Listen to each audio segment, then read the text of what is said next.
तो मैं तमाम मुसलमानों से खास तौर से ये अपील करता हूं कि समाजवादी पार्टी की हर जिले में जमानत जब्त होनी चाहिए। बुलडोजर तो जिसके हाथ में आ जाएगा वो चला देगा।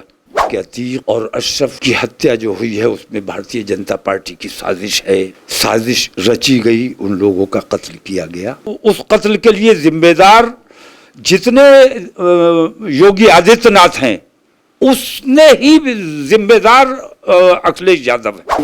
उत्तर प्रदेश नगर निगम चुनाव में कई मुद्दे सतह पर हैं। सबसे बड़ा मुद्दा तो इस वक्त आजम खां का एक बयान है जिसमें उन्होंने अतीक अहमद से अपनी तुलना की, साथ ही मुसलमानों से ये भी कहा कि वो मुझे वोट की भीख दे और चैलेंज भी दिया कि 150 करोड़ में से कोई भी आकर अगर आज आजम खान को रामपुर में हरा दे तो वो रामपुर छोड़ दे। इस समय आईएमसी के चीफ तौकीफ रजा जी हैं, उनसे पूछेंगे कि ये जो बयान है उनका वो कितना असर छोड़ेगा मुसलमानों के ऊपर और उत्तर प्रदेश की राजनीति में इस समय कौन कौन से मुद्दे हावी है। नगर निगम चुनाव जो है 2024 के सेमीफाइनल कहलाए जाते हैं क्योंकि 4 करोड़ से ज़्यादा मतदाता इस चुनाव में वोट करेंगे। सर, कई मुद्दे इस समय हैं, आप मुसलमानों के बड़े नेता हैं, तमाम चीज़ें आप देखते हैं, उत्तर प्रदेश में रहते हैं, तो पहले तो आजम खां के इस बयान को आप कैसे देखते हैं? आजम खां बड़े नेता हैं और जिस किस्म की गुफ्तगू उन्होंने की है इसकी मुझे उनसे उम्मीद नहीं थी। मैं ये समझता हूँ कि एक तो ये कि किसी हादसे को या किसी मौत को सिंपैथी हासिल करने के लिए, चुनावी फ़ायदा हासिल करने के लिए उसका जिक्र किया जाए ये मुनासिब नहीं है। दूसरी बात यह है कि आज़म खां, ये इसमें कोई शक नहीं कि रामपुर की सबसे बड़ी शख्सियत हैं और उनका मुकाबला किसी से नहीं होना चाहिए, लेकिन आज़म खां गलत ट्रैक पर काम कर रहे हैं।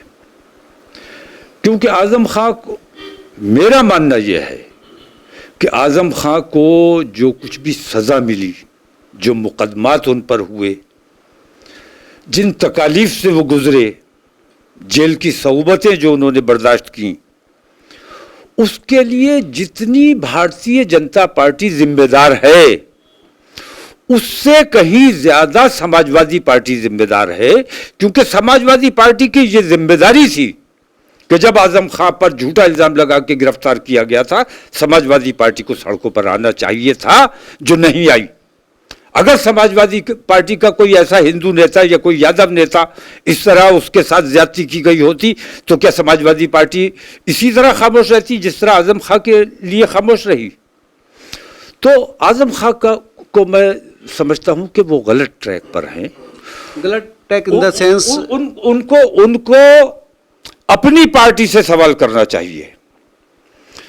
मैं ये पूछता हूं कि आजम खां का वोट का अधिकार छीन लिया गया, आजम खां के बेटे का वोट का अधिकार छीन लिया गया। आजम खां के ऊपर जो कुछ भी जराइम हो, आजम खां जितने बड़े भी मुजरिम हो, हिंदुस्तान में ऐसे हजारों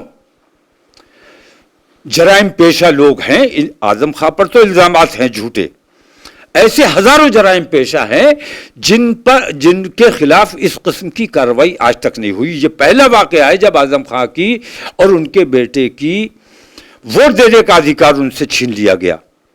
समाजवादी पार्टी गूंगी और बहरी बनी रही। समाजवादी पार्टी की जिम्मेदारी नहीं थी कि इसके खिलाफ उन्हें एहतजाज करना चाहिए था? क्या किसी यादव के साथ अगर ऐसा हुआ होता तो इसी तरह खामोश रहते? इसलिए मैं कह रहा हूं कि आजम खां गलत ट्रैक पे हैं। मैं दावे से कहता हूं कि आजम खां से जो मोहब्बत करता होगा, रामपुर वालों से भी खास तौर से मैं ये कह रहा हूं, पूरे उत्तर प्रदेश के मुसलमानों से मैं कह रहा हूं कि अगर आजम खां की बेइज्जती का बदला लेना है तो समाजवादी पार्टी को किसी कीमत पर वोट नहीं देना है। सही ट्रैक ये है। मेरे साथ मेरा पड़ोसी जुल्म कर रहा है, मेरा दुश्मन जुल्म कर रहा है, मेरे घर वालों को मेरे साथ खड़ा होना चाहिए। समाजवादी पार्टी वाले आजम खां के घर वाले थे, क्यों नहीं आजम खां की पैरवी की गई? सिर्फ इसलिए कानून के हिसाब से कानून के हिसाब से हुआ है आजम खां के साथ जो कुछ भी हुआ है।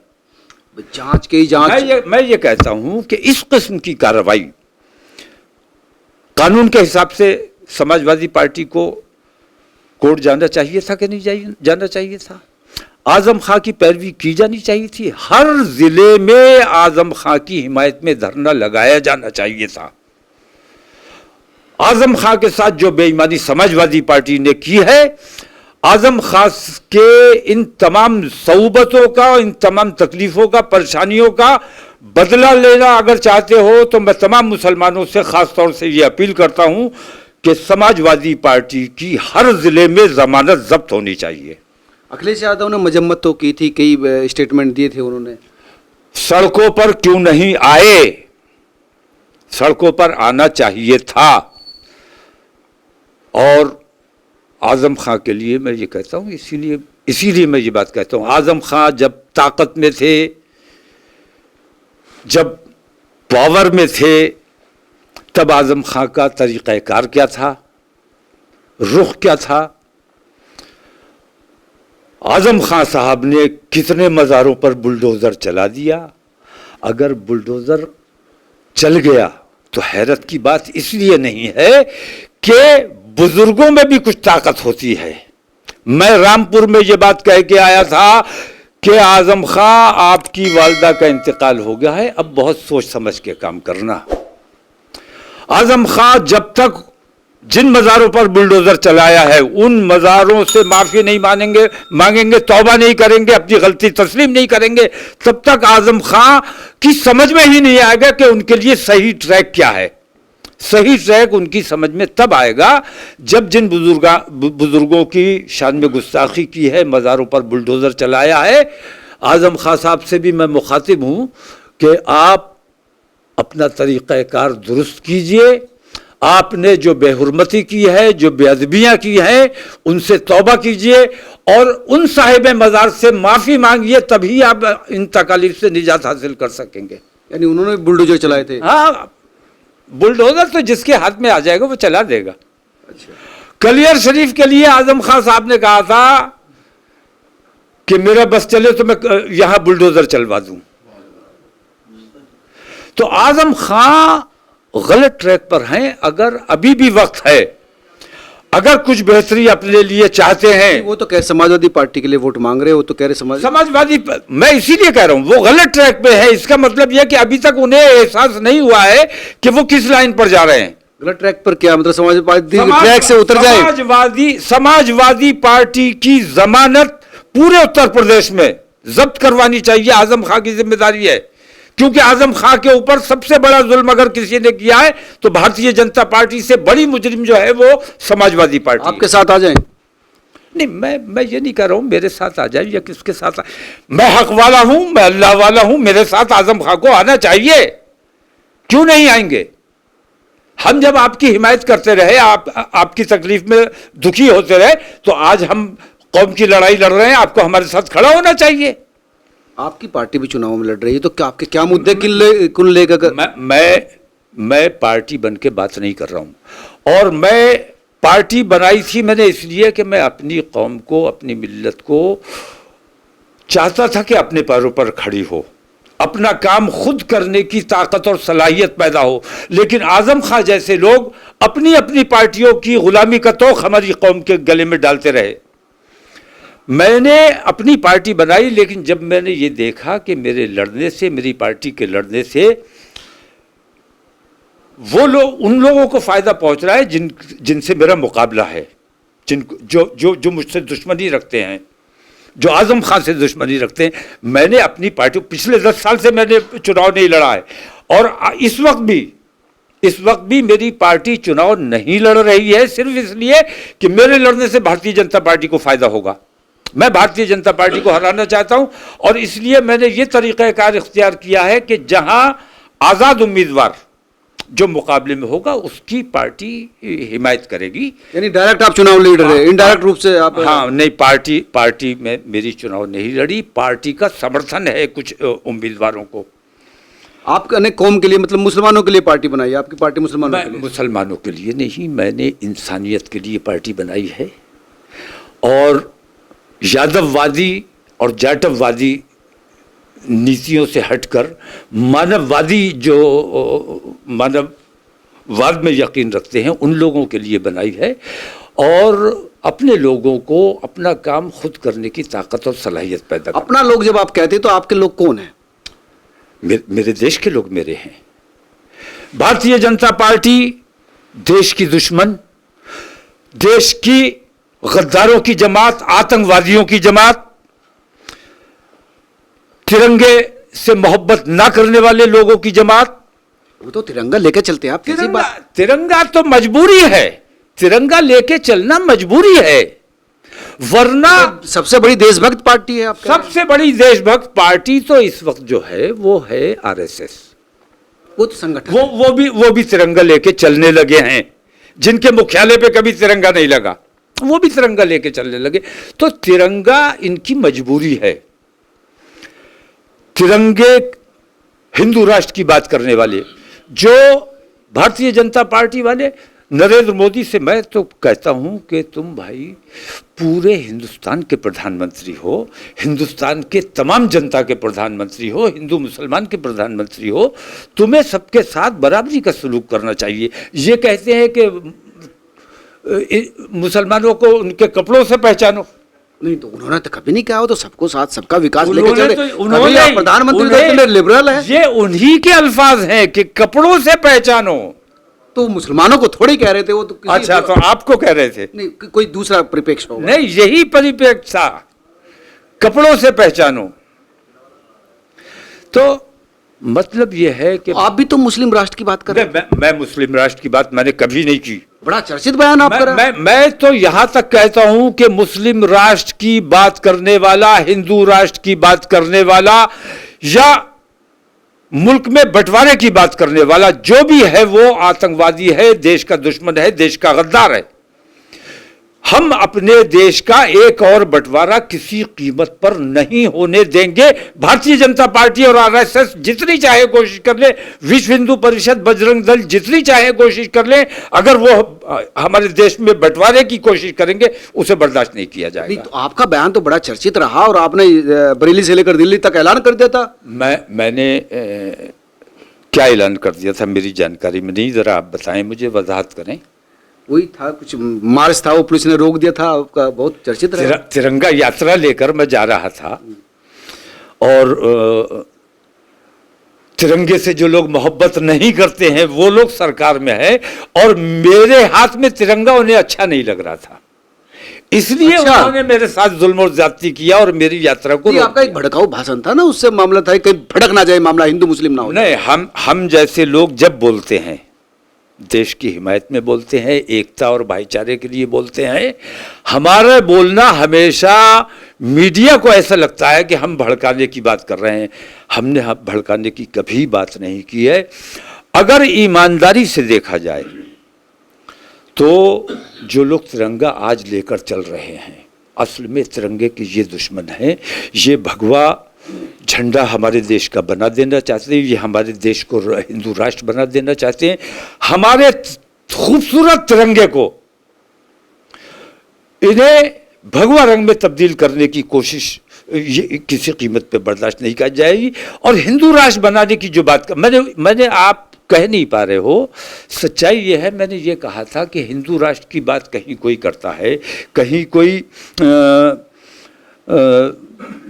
अलग अलग मांग करते हैं। चुन्नू मुन्नू टाइप नेता कहते हैं, बड़े जो मेच्योर लोग हैं, बड़े जो नुमाइंदे हैं वो थोड़ी करते हैं इसके बाद। आप उनकी बात पे कहाँ इतना अच्छा, तो हमें खामोश रहना चाहिए जो हिंदू राष्ट्र की बात कर रहे हैं और मुसलमानों से नफरत का माहौल बना रहे हैं। मुसलमानों से कारोबार मत करो, और अपने पर्स में और अपने पास हथियार रखो, मुसलमान जहां मिले उसे मार डालो, काट डालो, मुसलमानों से कारोबार मत करो, मुसलमानों से दोस्ती मत करो। ये इस किस्म के आतंकवाद, भगवा आतंकवाद जो जो जो लोग फैला रहे हैं और हिंदू राष्ट्र की जो लोग बात कर रहे हैं, हमें उसका जवाब नहीं देना चाहिए। हिंदू राष्ट्र की बात करने का मतलब यह है कि प्रधानमंत्री को चाहिए कि उनके खिलाफ देश द्रोह का मुकदमा किया जाना चाहिए, उनको गिरफ्तार किया जाना चाहिए। अगर कोई मुसलमान मुस्लिम राष्ट्र की मांग, ये तो मुस्लिम राष्ट्र की अगर मांग की जाती है, उसके खिलाफ भी वही कार्रवाई होनी चाहिए जो कार्रवाई हिंदू राष्ट्र एक जैसी होनी चाहिए। तो हिंदू राष्ट्र की मांग करने वाले के लिए तो प्रधानमंत्री धृतराष्ट्र बने हुए हैं, बोलने को तैयार नहीं है, देखने को तैयार नहीं है। ये अन्याय प्रधानमंत्री को बंद करना चाहिए। प्रधानमंत्री कहाँ किसको कह रहे हैं बेचारे, वो तो देश का विकास में लगे हैं। वो तो इस वक्त प्रधानमंत्री की बात नहीं करूंगा मैं, इस वक्त मैं माननीय अखिलेश जी की बात करूंगा। मुलायम सिंह यादव ने बड़ी मेहनत से जद्दोजहद करके, लड़ाइयाँ लड़कर, लाठियाँ खाकर बड़ी मेहनत से संगठन खड़ा किया, पार्टी बनाई। अखिलेश यादव उस पार्टी को बेचने का काम कर रहे हैं, पार्टी के टिकट बेचने का काम कर रहे हैं, किसी को सिंबल दे देते हैं, किसी को समर्थन दे देते हैं। ये जो तरीक़ा अखिलेश यादव ने इख्तियार किया है, ये पार्टी को ख़त्म करने का काम कर रहा है।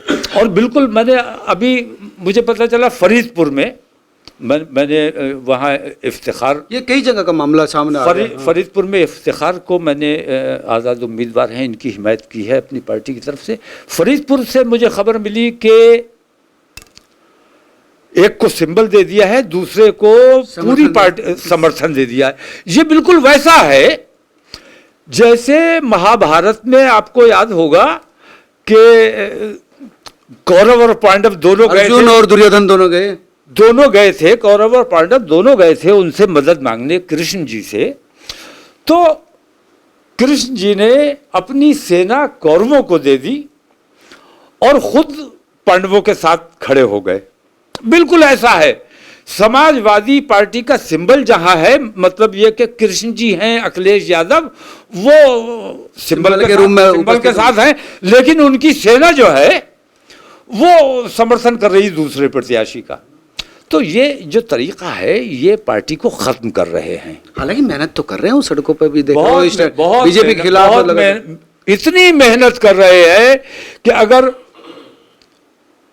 अतीक के हवाले से, जैसे भारतीय जनता पार्टी पर इल्ज़ाम आता है कि अतीक और अशरफ की हत्या जो हुई है उसमें भारतीय जनता पार्टी की साजिश है, और तो विपक्ष से आरोप लगाते हैं। सुनिए, आरोप है, साजिश रची गई, उन लोगों का कत्ल किया गया, लेकिन वो उठा के देखिए, वो कार्रवाई हाउस की उठा के देखिए।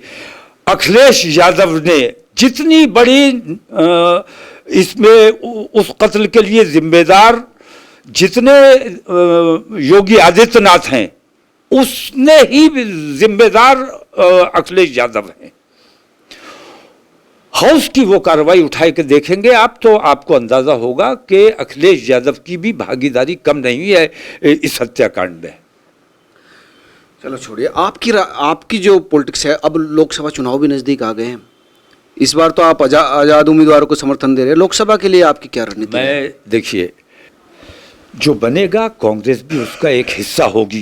कांग्रेस को भी जैसे कुर्बानी, अंग्रेजों से लड़ने के लिए कुर्बानी दी गई तभी मुल्क आज़ाद हुआ, उसी तरह इन काले अंग्रेजों से अपने देश को निजात दिलाने के लिए कांग्रेस को कुर्बानी देना पड़ेगी। ये ना सोचे कि हम सरकार बनाएंगे। कुर्बानी का मतलब सीट देनी पड़ेगी का मतलब यह है कि सबको बराबर का हिस्सा दो, बंटवारा करो, जिसके ज्यादा एमपी आएंगे ऑटोमेटिकली उसकी सरकार बनेगी। रीजनल पार्टी यही मांग कर रही है। रीजनल तमाम पार्टियां, रीजनल पार्टियों के बगैर इनका किसी का भी काम नहीं चल सकता। तमाम पार्टियों को, रीजनल पार्टियों को, तमाम को मुत्तहिद होकर सबका बंटवारा होना चाहिए और मिलकर सबको चुनाव लड़ना चाहिए। और इसके लिए सबको थोड़ी थोड़ी कुर्बानी देनी पड़ेगी, चाहे वो नीतीश कुमार हो या ममता बनर्जी हो या राहुल गांधी हो। कुर्बानी अगर नहीं देंगे तो इन काले अंग्रेजों को हराना नामुमकिन है। धन्यवाद सर। ये थे तोगिज राजा जी, जिनका कहना था कि निगम चुनाव का जो ताशीर है वो बता रहा है कि इस बार जो है समाजवादी पार्टी से मुसलमान खपा है। हालांकि 2024 को लेकर इन्होंने कहा कि रीजनल पार्टी और कांग्रेस तमाम जो विपक्ष के लोग हैं अगर एक साथ आए तो तब बीजेपी को हरा सकने की सोची जा सकती। आप क्या सोचते हैं, जरूर बताएं। नमस्कार।